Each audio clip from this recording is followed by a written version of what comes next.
নমস্কার বন্ধুরা, আমি অমৃতা সরাসরি উপস্থিত হয়েছি শুধুমাত্র আপনাদের জন্য সাজিয়ে নিয়ে এসেছে এমন একটি বিশেষ অনুষ্ঠান, জ্যোতিষ অনুষ্ঠান, যে অনুষ্ঠানের জন্য আপনারা অপেক্ষায় থাকেন।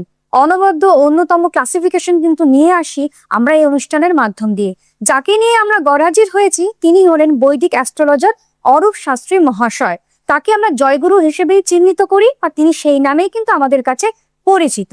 এবং তিনি কি কি ধরনের কাজ করেন সবার আগে একবার হলেও বলে দেওয়ার চেষ্টা করব। অবশ্যই তিনি হলেন বাস্তুশাস্ত্রবিদ, জ্যোতিষবিদ এবং সংখ্যাতত্ত্ববিদ, এবং পাশাপাশি তিনি একজন দক্ষ ইঞ্জিনিয়ার। তারপরেও কিন্তু তিনি জ্যোতিষবিদ হয়ে উঠেছেন বা জ্যোতিষ গুরু হিসাবে নিজেকে মেলে ধরেছেন সকলের মাঝে। আমাদের প্রত্যেকটি মানুষের জীবনে নানান ধরনের সমস্যা থাকে, ওঠাপড়া থাকে, না পাওয়া থাকে, ক্ষোভ থাকে। সে সম্পূর্ণভাবে সক্রিয়তার সঙ্গে যিনি আমাদেরকে সাহায্য করতে চলে আসেন তিনি হলেন অরূপ শাস্ত্রী মহাশয়। তিনি আজও আমাদের সঙ্গে বিদ্যমান এবং আমরা চাই যে জীবনের নানান ধরনের জট কিভাবে কাটাতে পারি বা কিভাবে সেখান থেকে আমরা প্রতিফলন ঘটাতে পারি সম্পূর্ণভাবে যিনি জানান দেন তিনি হলেন অরূপ শাস্ত্রী মহাশয়। আজও কিন্তু তিনি তার মতন করে প্রত্যেকটি মানুষের জন্য কাজ করে চলেছেন এবং বিগত বছরের পর বছর তার প্রত্যেকটি কাজের তালিকার মাধ্যম দিয়ে তিনি বারবার আমাদের সঙ্গে আমাদের মতন করে নিজেকে উপস্থিত করতে পেরেছেন। তাহলে চলুন আমরা আজকে কি নিয়ে কথা বলবো সেটা অবশ্যই জানাবো। তার আগে ফোন অনুষ্ঠান, লাইভ অনুষ্ঠান, সরাসরি কথা বলার জন্য আপনাদের জন্য কিন্তু আমাদের এই অনুষ্ঠান সোচ্চার করার চেষ্টা করি। আপনারা যখন যেখানে সমস্যাভুক্ত হয়ে থাকেন, বহু রকমের প্রশ্নের মুখোমুখি হন কিন্তু কোথাও না কোথাও উত্তর খুঁজে পান না, সঠিক মানের উত্তর কিন্তু দেওয়া হয় আমাদের এই অনুষ্ঠান থেকে। এবং আপনারা কিন্তু প্রচুর আমাদেরকে চিঠিপত্র লিখেছেন। সেই চিঠির যে সরলতা বা সেই চিঠির মধ্যে যেভাবে আপনি আপনার মতন করে উদ্দীপনার সঙ্গে এগিয়ে যাবেন সঠিক মাধ্যমে, সেটি কিন্তু জানাবেন অরূপ শাস্ত্রী মহাশয়। ছোট্ট একটি কোটেশন দিয়ে আমরা মূল স্রোতে ফেরার চেষ্টা করব। Just enjoy life, we will never be young again. অবশ্যই তাই। আপনারা দেখবেন যে একটার পর একটা দিন কিন্তু আমরা কাটিয়ে তুলছি, কিন্তু কিছু না কিছু ভাবে সময় এগিয়ে যাচ্ছে কিন্তু জীবন পিছিয়ে যাচ্ছে। কিন্তু আমরা চাই যে সম্পূর্ণভাবে প্রেজেন্ট, পাস্ট, ফিউচারকে নিয়ে চলতে।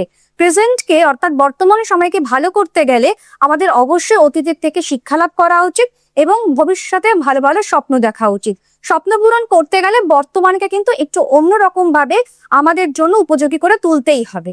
সম্পূর্ণভাবে যদি আমরা মনে করি যে উপযুক্ত মানের রেজাল্ট পেতে চাই তাহলে অবশ্যই আমাদের এই অনুষ্ঠানটিকে পাথেয় করে নেবেন। তাহলে চলুন, যারা ফোনের অনুষ্ঠান, লাইভ অনুষ্ঠানে কথা বলতে চাইছেন অবশ্যই চলে আসুন। সেখানেও কিন্তু আপনাদের জন্য সেই যাত্রাপথ খোলা রয়েছে।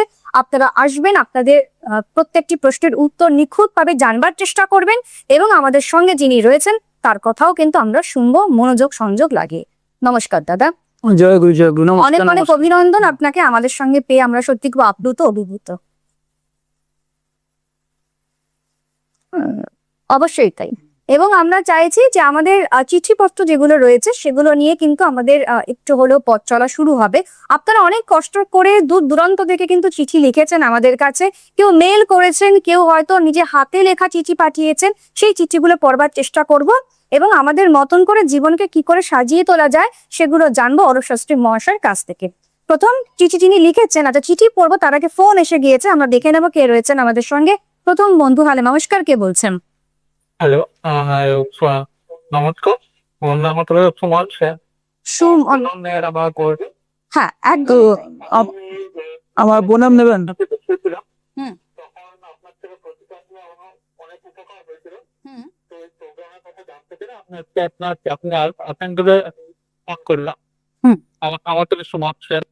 আপনি কি এখন নিজের সম্পর্কে জানবেন?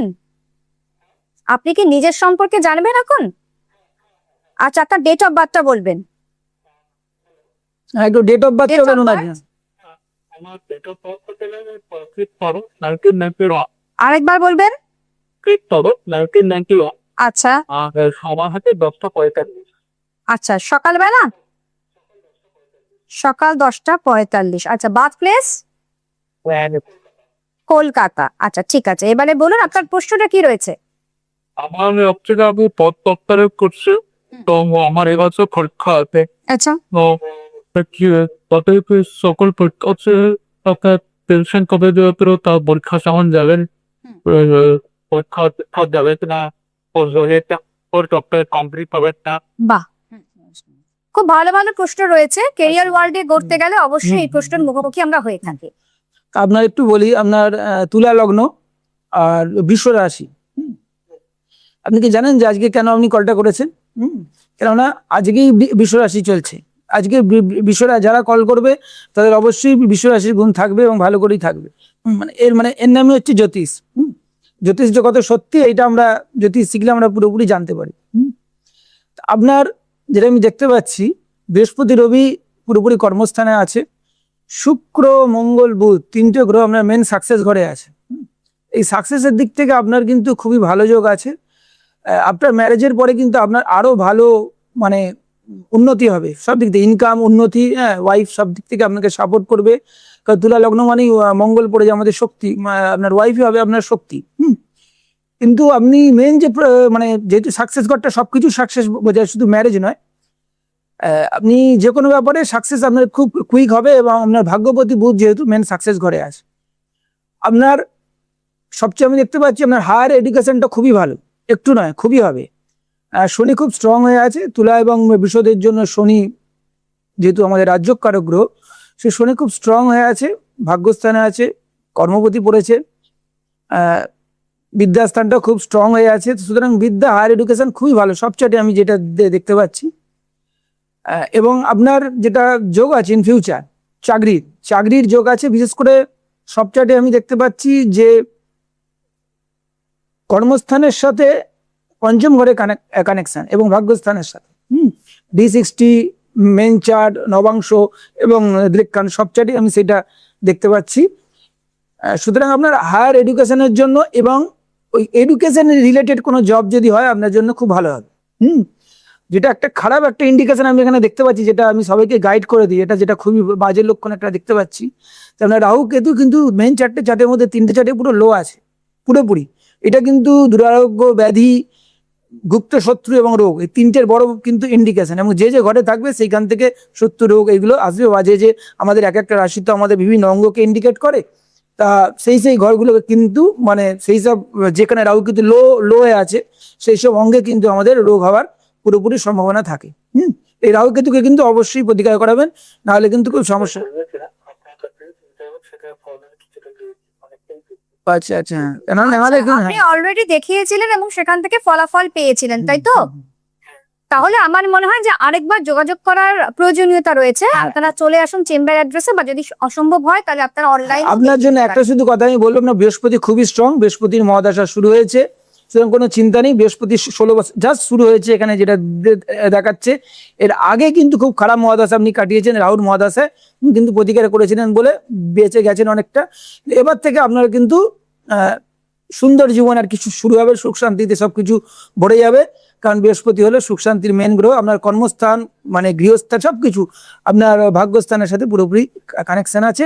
বৃহস্পতি এবং শনি পর্বত দুটো মহাদশা আপনার খুব ভালো যাবে, চাকরি ব্যবসা সব দিক থেকে কোনো চিন্তা করবেন। অবশ্যই তাই, ভালো থাকুন। এইভাবেই আমরা রয়েছি আপনাদের পাশে। এবং যারা যারা যোগাযোগ করতে চাইছেন, ফোন অনুষ্ঠান, লাইভ অনুষ্ঠান চলছে, আপনারা অবশ্যই আমাদেরকে ফোন করুন।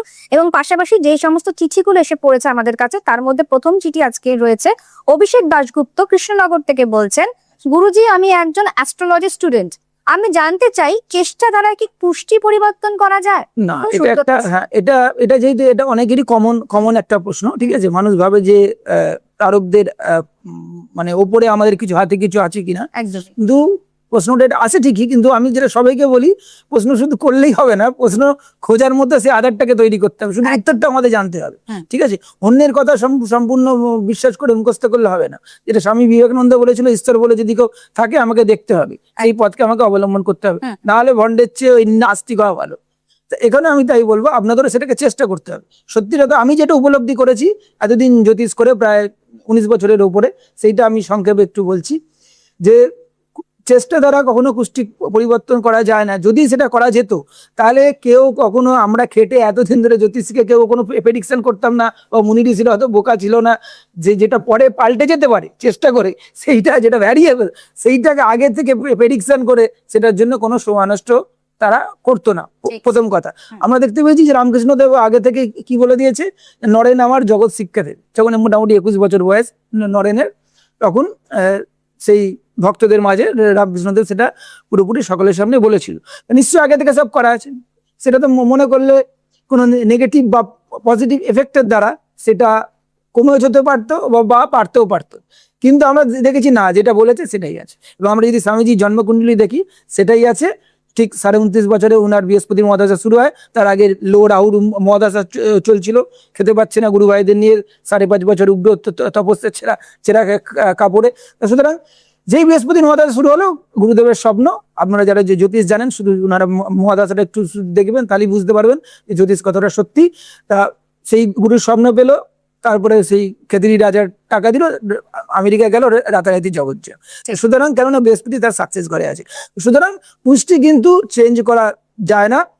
আমরা যেটা ভাবি যে পারকদের ওপরে কিছু একটা আছে, আমরা যেটা চেষ্টা করছি, আমরা তো কর্তৃত্ব ওই মনে জীব, আমরা নিজের প্রশংসা শুনতে ভালোবাসি, আমরা করেছি কিছু চেষ্টা করে হয়েছে, সেইটা শুনলে আমরা আনন্দিত হই। কিন্তু কুষ্টি দেখলে আমরা জানতে পারি যে চেষ্টাটা আমি ভাবছি আমি নিজের চেষ্টা কিছু করলাম, সেইটা আগে থেকেই করা আছে। এই জ্যোতিষ শিখলেও যেন কর্তৃত্ব ইমান সম্পূর্ণ আমাদের চূর্ণ হয়ে, যে অহংকারী জীব আমরা, সেটা চূর্ণ হবে। তখন আমরা ঈশ্বরের কথা গেয়ে গিয়ে বেড়াই, তখন আর নিজের প্রশংসা আমরা করি না। ঠিক আছে? অবশ্যই তাই, দুর্দান্ত ভাবে কিন্তু আমাদের অনুষ্ঠান একেবারে সোচ্চার হয়েছে। আপনারা দেখতে পাচ্ছেন যে নানান রকম জায়গা থেকে যখন আমরা নাস্তানুবাদ হয়ে থাকি, তখন বোধহয় সঠিক মানে রেজাল্ট পেতে চাই, এবং সেটা অভূতপূর্ব রেজাল্ট নিয়ে আসেন অরূপ শাস্ত্রী মহাশয়। যেভাবে তার চিঠিগুলো পড়া হচ্ছে, আপনারা দূর দূরান্ত থেকে লিখেছেন, প্রত্যেকেই চাইছেন যে একটা নানান রকম ভাবে যাতে আপনি জর্জরিত না হয়ে থাকতে হয়, তার জন্য কিন্তু সময়কে ইউজ করতে, সময়কে ভ্যালু দিতে, সেই কারণেই আমাদের চলে আসা। পরের প্রশ্ন আমরা যাব, সেটা হচ্ছে সৃজন রাহা হলদিয়া থেকে বলেছেন, হরে কৃষ্ণ, প্রভুজির জ্যোতিষের সত্যতার ব্যাপারে মহাপুরুষদের বা শাস্ত্রের কোনো কথা যদি কিছু বলেন তাহলে শুনতে পারবেন। আমি আগেও বলেছি যে জ্যোতিষে আমরা দেখেছি শাস্ত্রের পাতায় পাতায়, প্রত্যেকটা পাতায় পাতায় আমরা নক্ষত্র, রাশি, আমরা তারপরে যে রাশি চক্র, ঠিক আছে, এবং কোন আমরা যেটা দেখি যে অমুক রাশিতে বৃহস্পতি অমুক সিংহ রাশিতে থাকলে অমুক তীর্থে যদি চান করা হয় তাহলে এই ফল। সুতরাং সমগ্র পুরাণে আমরা এগুলো দেখতে পাই। এর থেকে আমরা প্রমাণ পাই, প্রথম কথা জ্যোতিষ সত্যি। যদি অগ্নি পুরাণ পড়ি, ওখানে অগ্নিদেব পুরোপুরি কোনো রত্ন পড়া উচিত, কারণ শাস্ত্র হচ্ছে ভগবানের নির্দেশ, ইনস্ট্রাকশন, যে আমরা যেমন আমাদের জন্মকুণ্ডলিতে আমাদের প্রারব্ধ, ভগবানই আমাদের সবকিছু করায়, তা তিনি যেমন আমাদের রোগ শোক জ্বালা দিয়েছেন, সেখান থেকে বেরোনোর জন্য আগে থেকেই কিন্তু সেই কি প্রতিকার করতে হবে আমরা বিভিন্ন পুরাণে পাই, ভাগবত পুরাণে পাই। ভাগবত পুরাণে কৃষ্ণ বলছে যে বিভূতি যোগে বলছে, রত্ন সময়ের মধ্যে আমি পদ্মরাগ অর্থাৎ মানিক হাতে পড়েছি মানে সাক্ষাৎ আমাদের ঈশ্বর। ঠিক যেমন যন্ত্রম সময়ের মধ্যে আমি শালগ্রাম শিলা, নদীর মধ্যে আমি গঙ্গা, বৃক্ষের মধ্যে আমি অশ্বত্থ, এই যে বিভূতি যোগ। তা একটু প্রশ্নটা মেন টপিকটা যেন একটু কি ছিল একটু বলুন। ওই জ্যোতিষের সত্যতার ব্যাপারে মহাপুরুষ, হ্যাঁ, এটা তো কিছুটা বললাম শাস্ত্রের কথা। এইবার যেটা আমি বলবো সেটা হচ্ছে মহাপুরুষের বাণী, যেটা আমাদেরই গুরুদেব সিদ্ধ মহাপুরুষ, আমরা সবাই জানে যে ঠাকুর শ্রী শ্রী সীতারাম দাস ওঙ্কারনাথ, ওনার বাবা ছিলেন জ্যোতিষী, ওনার দাদু ছিলেন জ্যোতিষী। তা ওনার যে বাণী, ঠিক এক্সাক্ট বাণীটা আমি একটু বলছি, যেটা আমার এখন মনে পড়ছে। এটা অনেকদিন আগে আমি পড়েছিলাম। কি না, ওখানে বলছে যে একটা মানুষ এই পৃথিবীতে আসে, সে কি করতে আসে সেটা তার জন্মকুণ্ডলিতে দেখলেই পুরোপুরি জানা যায়। সে কি দেব দ্বিজে ভক্তদের প্রতি বিশ্বাস, শ্রদ্ধা এবং যে শাস্ত্রবাণী প্রচার করতে এসেছে, দেখি হরিনাম সে প্রচার করতে এসেছে, নাকি যারা সেটা করছে সেই দেবতার কার্যটাকে বিভিন্নভাবে নাশ করার জন্য সব রকম চেষ্টা করছে, তাদেরকে বিদ্বেষ করছে, হিংসা করছে, সে কি করতে এসছে সেটা কিন্তু জন্মকুণ্ডলী থেকে ইজিলি জানা যায়। আর একটা উদাহরণ আমি ছোট করে দেবো, এখন বড় সময় নেই, সেটা আপনারা একটু পড়বেন, ভাগবত মহাপুরাণ। শ্রীমদ ভাগবত মহাপুরাণের এটা সবচেয়ে বড় একটা এক্সাম্পল, যারা ভাগবত মহাপুরাণ ভক্তরা সবাই জানে। তা রাজা পরীক্ষিতের জন্ম, প্রথম কিছু লাইন করলেই, প্রথম 2-3 লাইনই বলছে রাজা পরীক্ষিত যখন গ্রহগুলো ঠিক জায়গায় এলো, লগ্ন যখন ঘনীভূত হলো, মানে স্ট্রং হলো, কারণ একটা পৃথিবীর রাজা জন্মাবে, ওরকম উত্তম বিষ্ণু ভক্ত, যার শিবের মতো যার আধার, তা সে যখন জন্মাবে সাধারণ স্টার্নি হবে না, মানে গ্রহ যখন খুব ভালো যেমন রামচন্দ্র জন্মেছিলেন, একাধিক গ্রহ তুঙ্গে থাকবে, ভালো রাজ্য করবে, সেই যখন জন্মেছিল তখন কিন্তু সেই রাজা ভালো যখন গ্রহের স্টার পজিশন এসেছিল, তখন কিন্তু রাজা পরীক্ষিত জন্মগ্রহণ করেছিল।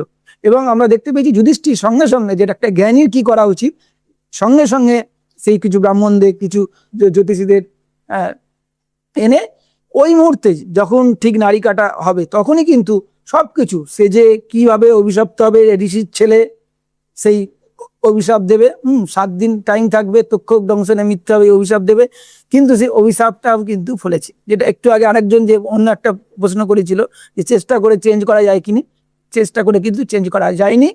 রাজা পরীক্ষিত এত বড় পৃথিবীর রাজা, এত বড় ভক্ত, সেও চেঞ্জ করতে পারেনি, যেটা জ্যোতিষী জন্ম মুহূর্তে বলে দিয়েছিল যে অভিশাপটা লাগবে, কিন্তু সুখদেব এসে 7 দিন ধরে ভাগবত পুরাণ শোনাবে, তারপরে সেই ভাগবত পুরাণ শুনে সেই রাজা পরীক্ষিতের মুক্তি হবে, অভিশাপটা গোলক খণ্ডন ধামে হয়ে যাবে। খণ্ডন হয়ে যাবে, আগে থেকেই করা আছে। যে এই নয় কুষ্টিতে ছিল না, আমি ওটা খণ্ডন করিয়ে দিলাম, এই যে উল্টো একটা মানুষের চিন্তা, একটা preparation ছিল। আগে থেকেই করা থাকে, ঠিক আছে আগে। এবং আমরা যেটা বলি, কুষ্টিতে কতটুকু প্রতিকার করতে পারবো, যে একটা ভালো গুরুর কাছে যাব, আমি হঠাৎ করে অনেক সময় মানি না, কিন্তু মারলাম হঠাৎ করে, একজনের বন্ধুর পাল্লায় পড়ে বা মারলাম, সেই রত্নটা পড়লাম, আমার জীবনটা বেঁচে গেল, এইটা আপনার কুষ্টিতে থাকবে। অনেকে বলে আমি জব করে অনেক বাধা কাটাবো, আপনার মধ্যে কোনো ধার্মিক যদি ভাব যদি না থাকে, তাহলে আপনি কি করে জব করবেন? ওই সব দিকে যাবেন না, কুণ্ডলিতে সেই ধার্মিক ভাবটাও থাকতে হবে, তবে আপনি সেইগুলো করতে পারবেন। অবশ্যই তাই। আপনাদেরকে জানিয়ে রাখি, বুকিং নাম্বার সোজা সাপ্তাহ জীবনকে দেখতে গেলে অবশ্যই আমাদের সঙ্গে থাকতেই হচ্ছে। আমরাই কিন্তু একটি মাত্র মাধ্যম যারা নাকি একেবারে আপনাদের ঘরে ঘরে পৌঁছে গিয়েছি। এবং শুধু তাই নয়, এই অনুষ্ঠানটি যেহেতু জনপ্রিয়তা লাভ করেছে এবং আপনাদের জন্যই এতটাই আমরা আমাদের মতন করে সেই প্রেফারেবল জায়গা তৈরি করতে পেরেছি, তাই বলবো যে বুকিং নাম্বার সংগ্রহ করুন এবং আপনি চটজলদি আমাদের সঙ্গে কথা বলবেন অনুষ্ঠানের পরে 033690289116। আরেকবার বলছি 033690289116। এটি কিন্তু বুকিং নাম্বার। চেম্বার অ্যাড্রেস, যারা যাবেন চেম্বারে তাদের জন্য রয়েছে ভাগ্যলো 51/A যতীন্দ্র মোহন অ্যাভিনিউ, শোভা বাজার মেট্রো ক্রসিং, কলকাতা 5। আরেকবার বলে দিচ্ছি, ভাগ্যলো 51/A যতীন্দ্র মোহন অ্যাভিনিউ, শোভা বাজার মেট্রো ক্রসিং, কলকাতা 5। আর যারা মনে করছেন হোয়াটসঅ্যাপে যোগাযোগ করবেন যদি কোনো রকমের কোনো কিছু জানার ইচ্ছে থাকে, তার জন্য 7980928480। আরেকবার বলছি 7980928480। এটা অবশ্যই কিন্তু যারা মনে করছেন জ্যোতিষ চর্চা করতে যাচ্ছেন, জ্যোতিষ বিদ্যা পর্যালোচন করতে চাইছেন, যে কোনো ভাবেই কিন্তু অরূপ শাস্ত্রী মহাশয় আপনাদের সঙ্গে রয়েছে। এবং তার মেল আইডি হচ্ছে orupshastri.joyguru@gmail.com, orupshastri.joyguru@gmail.com মেল আইডি। যারা মনে করছেন এরকম ধরনের চিঠি লিখে পাঠাবেন আমাদের গুরুজির সঙ্গে কথা বলবার জন্য, তারা অবশ্যই কিন্তু আমাদের এই মেল আইডি ইউজ করতেই পাচ্ছেন। এবারে আমরা চলে আসছি পরের প্রশ্নে। পরের প্রশ্নটি অর্থাৎ আমাদের চিঠি যেটি এসেছে, যিনি লিখেছেন তিনি হলেন জ্ঞানাগ্নি সরকার, বহরমপুর থেকে লিখেছেন। গুরুজি, আপনার চরণে আমার প্রণাম জানাই। আমি জ্যোতিষে খুব আগ্রহী। আমি জানতে চাই জ্যোতিষ শিখলে আমার কি লাভ হবে? পুরোটাই লাভ তো অনেক, কিন্তু যেটা মেন পয়েন্ট, যেটা সেটা আগে বলি, নাহলে অন্য পয়েন্টে যেতে গিয়ে আবার ভুলে যাব। তা প্রথম হচ্ছে, জ্যোতিষ যে শিখবে, যেটা আমি বলি, যদি সে প্রকৃত জ্যোতিষ শেখে, ঠিক আছে, যদি তার সেই দিকে পুরোপুরি ঠিক, মৈত্র শিষ্য মানে ঋষি পরাশর যেমন মৈত্রকে পুরোপুরি জ্যোতিষ বিদ্যাটাকে দিয়েছিল, বৃহৎ পরাশরী ওরা যে বইটা আমরা মেনলি অথেন্টিক বুক যেটা আমরা পড়ি, সেই রকম যদি পুরোপুরি আমরা মন দিয়ে সেই জ্যোতিষের প্রতি আমাদের ইন্টারেস্ট থাকে, যদি আমরা জ্যোতিষ শিখতে পারি, তাহলে কিন্তু এটাই তার পুনর্জন্ম। জ্যোতিষ আমাদের কি শেখায় না, জ্যোতিষ মানে তার আর পুনর্জন্ম হবে না, প্রথম কথা যেটা আমি বলছি। কেননা জ্যোতিষ আমাদের পুনর্জন্ম কেন হয় না, কর্তৃত্ব অভিমানের উপর। আমাদের পাপ পুণ্য সবই হলো কর্তৃত্ব অভিমানের উপর। তো এই জ্যোতিষ, কারণ আমরা নিজেদের মন আমাদের বলছে আমি কর্তা, যেটা আগেও বলেছি বারবার, মাইকে আমরা গান শুনি, সকলেই তোমার ইচ্ছা ইচ্ছাময়ী তারা তুমি, ওটা শুনি যে ঈশ্বর সব করাচ্ছে, কিন্তু মন আমাদের বলছে আমি কর্তা। আমি চেষ্টা করেছি, ওই জন্য নিজের প্রশংসা শুনতে ভালো লাগে কিছু সাকসেস হলে, কিন্তু সেটা যদি আমরা দেখে নিই জন্মকুণ্ডলিতে, ওটা আগে থেকে সব করা আছে, গল্প লেখা আছে, পরপর জাস্ট দশা পরপর চলছে, দশা স্ক্যান হচ্ছে, আর পরপর আমাকে দিয়ে সেইটা করিয়ে দিচ্ছে, অবশ্যভাবে আমি চাই আর না চাই। এটা যখন আমরা নিজের চোখে আজকে 2 বছর 5 বছর 10 বছর 20 বছর যখন দেখবো, তখন আমাদের দিন দিন লুজ হয়ে যাবো, আমরা কর্তৃত্ব এমন সম্পূর্ণ চলে যাবে, এবং আমরা বুঝতে পারবো যে আমরা কর্তা নয়, কর্তা ঈশ্বর। তখন আমরা যেটা একটু আগে বললাম, আমরা সর্বক্ষণ জপ ধ্যান ঈশ্বরের লীলা চিন্তা নিয়ে থাকতে পারবো, যেটা মনুষ্যের জীবনের মেন উদ্দেশ্য। আর তখন আমরা কিন্তু এই কর্মের জ্বালা থেকে, মানে যে আমরা যে কর্ম এবং কর্মের ফল বারবার, যেটা আমি খাবো, কলির জীব হচ্ছে অন্নগত প্রাণ, আমি খাবো কি সেইটা নিয়ে সর্বক্ষণ চিন্তা করে, তা এইখান থেকে আমরা বেরোতে পারবো, এইটা হচ্ছে মেন গুরুত্ব। অবশ্যই তাই। গোল্ডেন টাইমের জন্য আমরা সকলেই কিন্তু অপেক্ষায় থাকি। আমরা চাই যে গোল্ডেন টাইম আমাদের জীবনে আসুক, যে টাইমটি ধরে আমরা কিন্তু জীবনকে একেবারে পরিশুদ্ধ করে উঠতে পারবো এবং সম্পূর্ণভাবে আমাদের জীবনে নানান ধরনের প্রেডিকশন যাতে কাজে দেয় তার চেষ্টাটাও করব। যারা যারা অনুষ্ঠান দেখছেন তারা জানেন যে বুকিং নাম্বার স্ক্রিনে রয়েছে, সেখান থেকে যোগাযোগ করবেন ঠিক অনুষ্ঠানের পরে। যারা অনলাইনে আসতে চাইছেন তাদের জন্য কিন্তু নাম্বারটি রয়েছে, আপনারা অবশ্যই অ্যাপয়েন্টমেন্ট করে অনলাইনের জন্য প্রস্তুতি পর্ব নিয়ে নেবেন। তার জন্য কি করতে হচ্ছে যে অবশ্যই কিন্তু স্ক্রিন থেকে নাম্বার অ্যাড্রেস সবটাই কিন্তু নোট করে নিতে হচ্ছে। এবার আমি চলে আসছি পরের চিঠিতে। কৌশিক চ্যাটার্জি লিখেছেন দমদম থেকে, জীবনে কারো ড্রিম ছোট, কারো ড্রিম বা বড়, কারো ছোট ড্রিমকে বড় ড্রিমে রূপান্তরিত করা কি সম্ভব? ড্রিমটা আমরা এক একজন এক এক রকমের দেখি। এটা কেন হয় না, মায়া, তম রজ সত্য, আগের দিন বলেছি 3টে মায়ার জন্য আমাদের ড্রিম ছোট হয়, কম বেশি হয়। যার যত মায়ার আবরণ বেশি সে কিন্তু ছোট ডিম থাকে, মানে কাঁচ পেয়ে ভাবে অমৃত, মানে মহামূল্য, মানে মণি মণি পেয়ে গেছি, সেই নিয়ে সে পুরোপুরি একটু বেই লাফাঝাপি করা যায় কেমন। এখান থেকে আমাদের কিন্তু প্রশ্নটা একটু জাস্ট একটু হ্যাঁ, বলতে ছোট ড্রিমকে ড্রিমটা যদি আমরা বড় করতে চাই, তাহলে আমাদের মেন হচ্ছে সত্যগুণ বাড়াতে হবে। তপস্যা, বিনা তপস্যায় কেউ কিন্তু কোনোদিন ওপরে যায়নি, হবে না, সম্ভব না। আমরা দেখেছি স্বামীজি কিরকম তপস্যা করেছে, এই যে জানতো না যে আমি সন্ন্যাস নেব, কিন্তু তপস্যা করার পরে তার কত বড় ডিম। যখন শরীর খারাপ হলো, মা গিয়ে দেখতে গেল, ভাবলো ছেলে বাঁচবে না, ছেলেকে কোলে নিয়ে তা ছেলে বললো কি, তোমার ভয় নেই, আমি এখন মরবো না, আমার অনেক কাজ করা এখনো বাকি আছে। এই যে দেখে নেওয়া, যে আমি এইটা যদি কেউ, যেটা যখন আমরা বলি যে যদি জব ধ্যান করতে করতে যারা সত্যগুণ যাদের বাড়ে, মায়ের যত রজতম গুণ মানে ড্রিম ছোট, যত সত্যগুণ বাড়বে, নলেজ বাড়বে, তখন যেটা হাইয়েস্ট ড্রিম সেটা আমরা দেখতে পারবো। আর মনুষ্য জীবনের সবচেয়ে হাইয়েস্ট ড্রিম হচ্ছে ঈশ্বর দর্শন। সেই দিকে আমরা যাতে যেতে পারি, সেই কিন্তু আমরা ছোট জিনিস যেহেতু সত্যগুণ জাগে না, আমরা ওই দিকে যেতে পারি না। ড্রিম আমরা বিগ ড্রিম যদি আমরা দেখে নিই, প্রত্যেক জ্ঞানীরা একই কথা বলবে, জপের সময়, ধ্যানের সময় যদি তুমি ড্রিম দেখে নাও এবং বারবার চেষ্টা করা সত্ত্বেও যদি আমরা অনেক চেষ্টা করছি কিন্তু ড্রিম আমরা ত্যাগ করতে, মানে অনেক চেষ্টা করে ড্রিমটা আমরা ছাড়তে পারছি না, ওই ড্রিম আমাকে পাগল করে মারছে, তখন কিন্তু জানতে হবে ওই ড্রিম সাকসেস হবে। যেটা নরেন বলেছিল যে আমি সুখদেব হবো, এবং সেটাই কিন্তু হয়েছিল 21 বছর বয়স। অবশ্যই তাই, প্রত্যেকটি মানুষের জীবনে বেশ কিছু স্বপ্ন থাকে, সেই স্বপ্ন পূরণের চাবিকাঠি খুঁজতে গেলে আমাদের অনুষ্ঠান দেখতেই হচ্ছে, নতুন করে বলবার কিছু নেই। যারা নতুন দর্শক বন্ধু দেখছেন, টিউনিং করে অবশ্যই দেখুন যে নানান রকম বিষয় নিয়ে কিন্তু আমরা আলোচনা করে থাকি। আর যারা পুরনো বন্ধুরা রয়েছেন, যারা অলরেডি আমাদের অনুষ্ঠান দেখে নানান রকম ভাবে রূপান্তরিত করেছেন নিজের জীবনকে, তাদের জন্যও কিন্তু আমরা জানাবো বাহবা। কারণটা হচ্ছে যে আপনারা বুঝে গিয়েছেন যে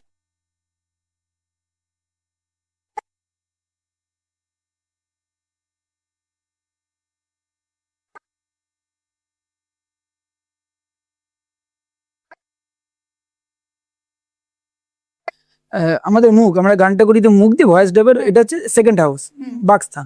আর গলা যে ষড়যন্ত্র, মানে আমরা যে ষড়যন্ত্রটা জানি আমাদের গলায় থাকে, এটা হলো থার্ড হাউস। আর মিনিমাম যারা গান শেখে তাদের হচ্ছে একটা হারমোনিয়াম বা একটা ইনস্ট্রুমেন্ট লাগে, সেটা হলো ফোর্থ হাউস, যেটাকে আমরা বলি সুখ সামগ্রী। যারাই বড় বড় সিঙ্গার হয়েছে বা সিঙ্গার, তাদের জন্মকুণ্ডলী যদি দেখেন, সব সেকেন্ড, থার্ড এবং ফোর্থের কানেকশন অবশ্যই থাকবে। ভালো ভালো রাজ্যগুলো, বডি, মন, আত্মা, বুদ্ধি ওইখানেই এই ঘরগুলোর মধ্যে সম্পূর্ণ আছে। ফলে তার সারা পুরো টোটালি তাদের ইনভলভমেন্টটা, পুরো ডেডিকেশনটা পুরোপুরি ওইদিকে থাকবে। এবং আর যেটা বলা, বুধ হচ্ছে কারকগ্রহ, বুধ স্পিচ বোঝায়, বুধ যত স্ট্রং থাকবে তত ভালো। এবং শুক্র হচ্ছে আমাদের দৈত্যগুরু, শুক্রাচার্য, শুক্র যত ভালো থাকবে তত, কারণ গীতায় ভগবান বলছে কবিদের মধ্যে আমি দৈত্যগুরু শুক্রাচার্য। গান, কবিতা, এদের জন্য শুক্র খুব ভালো থাকতে হবে। এই দুটো হচ্ছে। এবং যেটা আমরা মনে পড়ছে যে লতা মঙ্গেশকর মেন চার্টেই বুধ তুঙ্গে আছে, সন্ধ্যা মুখোপাধ্যায়ের বুধ তুঙ্গে আছে, আর হেমন্ত মুখোপাধ্যায়ের বুধ আছে জেমিনিতে, মানে মিথুনে, কিন্তু খুব ভালো যোগকারক করেছে।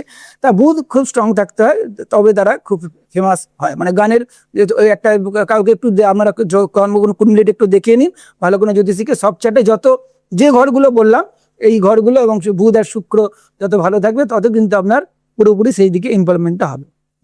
অবশ্যই তাই, স্ট্রাকচার অফ মাইন্ড বোধহয় এটাকেই বলে থাকে। কারণ আমরা অভূতপূর্ব রেজাল্ট পেলাম, প্রেডিকশন পেলাম। আজকের মতন অনুষ্ঠান এখানেই শেষ করছি। আপনারা সকলে ভালো থাকুন। ধন্যবাদ জানাচ্ছি দাদাকে, ধন্যবাদ জানাচ্ছি আপনাদের সবাইকে।